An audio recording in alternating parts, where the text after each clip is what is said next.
Hi everyone, welcome back to the channel.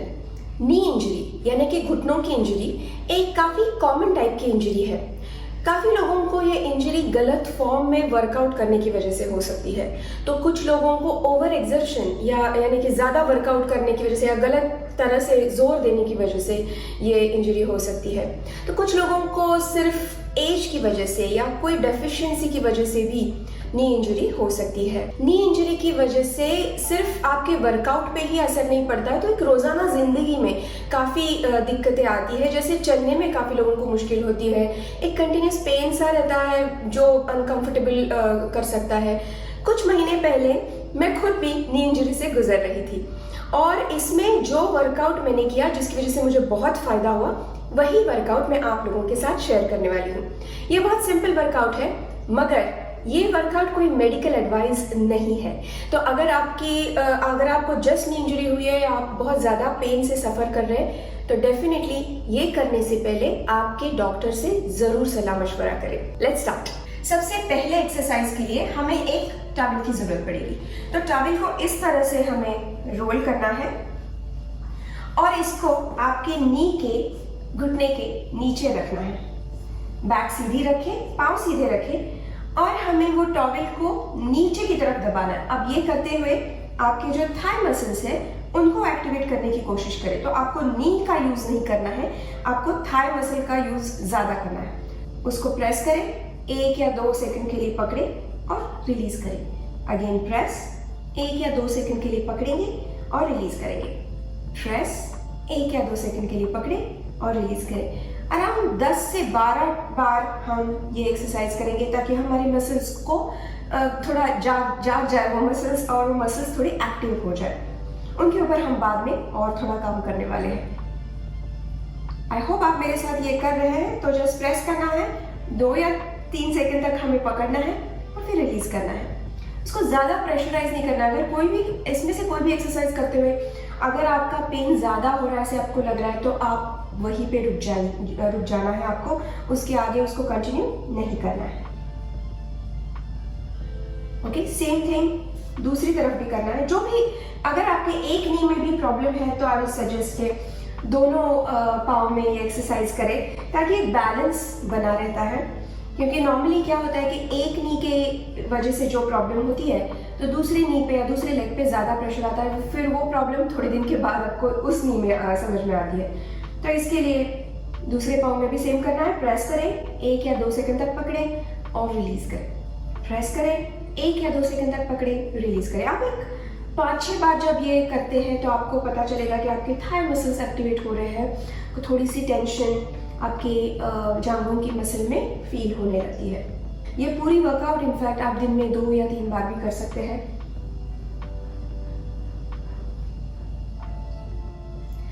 दूसरे exercise के लिए हमें पीठ के बल लेट जाना है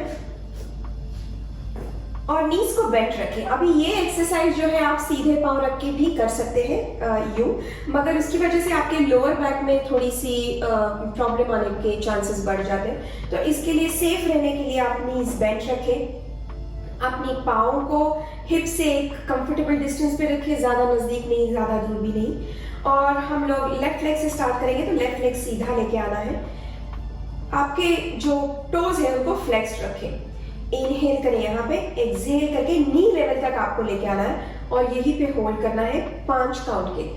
1 2 3 4 5। स्लोली रिलीज करें और वापस से ऊपर लेके आएंगे।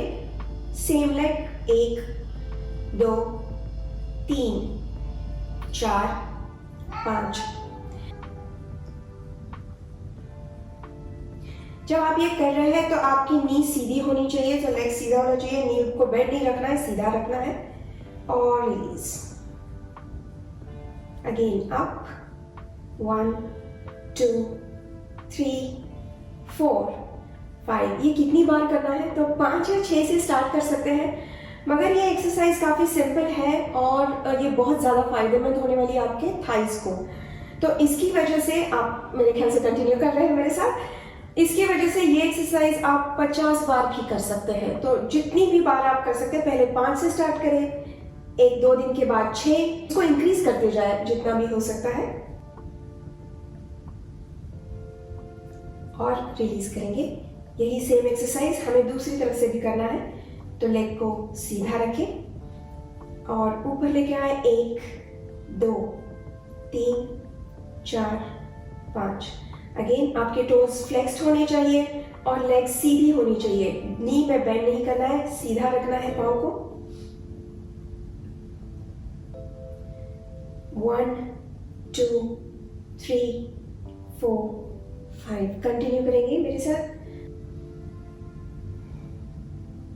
और ब्रीदिंग हमेशा जारी रखिए। ब्रीदिंग को होल्ड नहीं करना है, कंटिन्यूसली सांस लेते ही रहना है, सांस को होल्ड नहीं करना है बिल्कुल। 1, 2, 3, 4, 5 और रिलीज करें। अगले एक्सरसाइज के लिए हमें पेट के बल लेटना पड़ेगा। तो आइए पेट के बल लेट जाएंगे और एल्बोज के ऊपर अपनी अपर बॉडी को होल्ड करना है। एक हाथ को बीच में रखेंगे, राइट हैंड को, और लेफ्ट हैंड से आप लेफ्ट लेग को पकड़ेंगे यूं। और जितना हो सके, क्योंकि ये करते हुए हो सकता है कि आपको ज्यादा पेन हो रहा है, डिपेंडिंग ऑन कौन सा लिगामेंट में आपकी प्रॉब्लम है, तो जितना हो सकता है उसको आपको आपके हील को आपके हिप के पास लेके आना है। अगेन 5 तक होल्ड करना है और फिर छोड़ देना है। सेम लेग को इनहेल करके एक्सहेल करते हुए पकड़े और हल्का सा दबाए और छोड़ दें। अगेन सेम एक्सरसाइज को आप रिपीट कर सकते हैं आपके अपने हिसाब से। हम आज यहाँ पे सिर्फ 4 या 5 बार रिपीट करेंगे, मगर आप घर में ये ज्यादा टाइम कर सकते हैं। रिलीज। अगर ये करते हुए आपकी फ्लेक्सिबिलिटी अच्छी है तो शायद आपकी हील बहुत इजीली हिप तक आएगी। तो ये करते हुए आप प्रेशर देके आपके थाई को ऊपर की तरफ उठाने की कोशिश करें और हील से अपने आप को नीचे प्रेस करें। सो ये दोनों तरफ से एक पुश एंड पुल करने की वजह से आपको एक अच्छा स्ट्रेच मिलेगा। रिलीज। दूसरे लेग से सेम रिपीट करना है।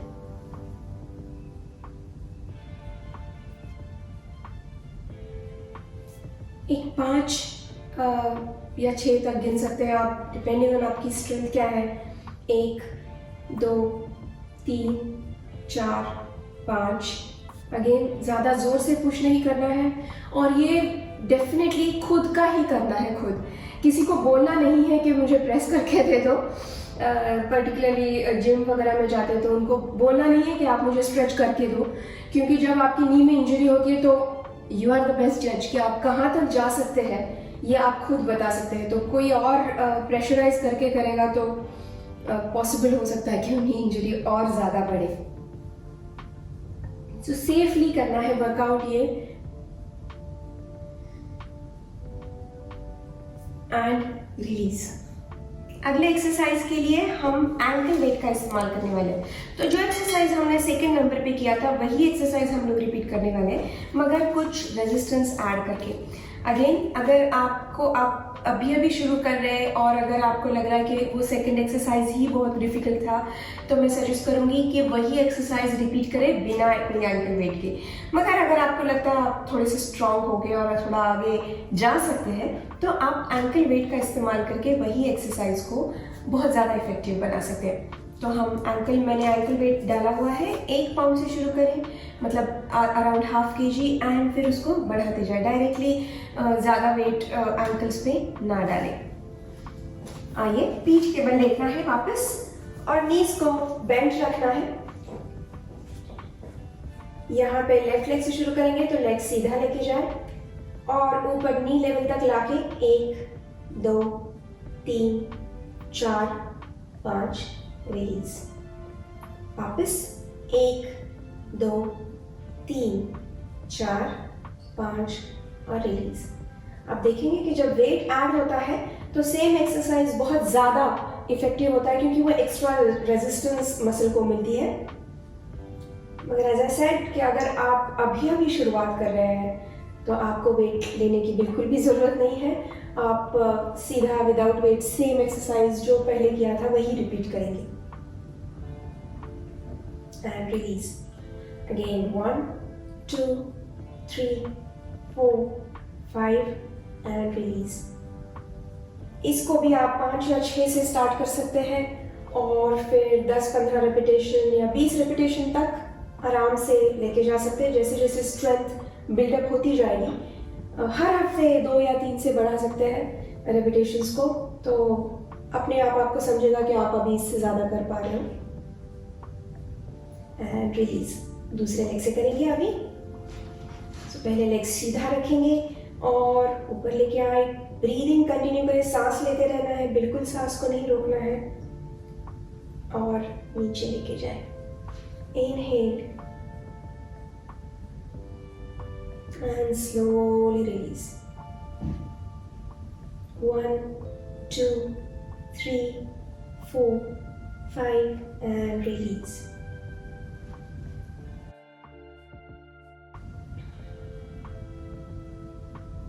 And release. 1, 2, 3, 4, 5 और release. हो सकता है शुरुआत करते हुए सिर्फ आप 2 या 3 रेपिटेशंस कर पाए, दैट्स ओके। बिल्डअप करें अपने आप का। जो स्टैमिना होता है, जो स्ट्रेंथ होता है, वो हम डेफिनेटली बिल्ड हो जाता है जब आप सेम एक्सरसाइज रिपीट करते हो। तो ये रोज करना है आपको। जैसे रोज हम खाना खाते हैं, सोते हैं, वैसे ही रोज एक्सरसाइज करनी ही है, तो वो मसल्स बिल्ड होंगे। ये नहीं कि महीने में एक ही बार कर लिया और कुछ फर्क ही नहीं पड़ा।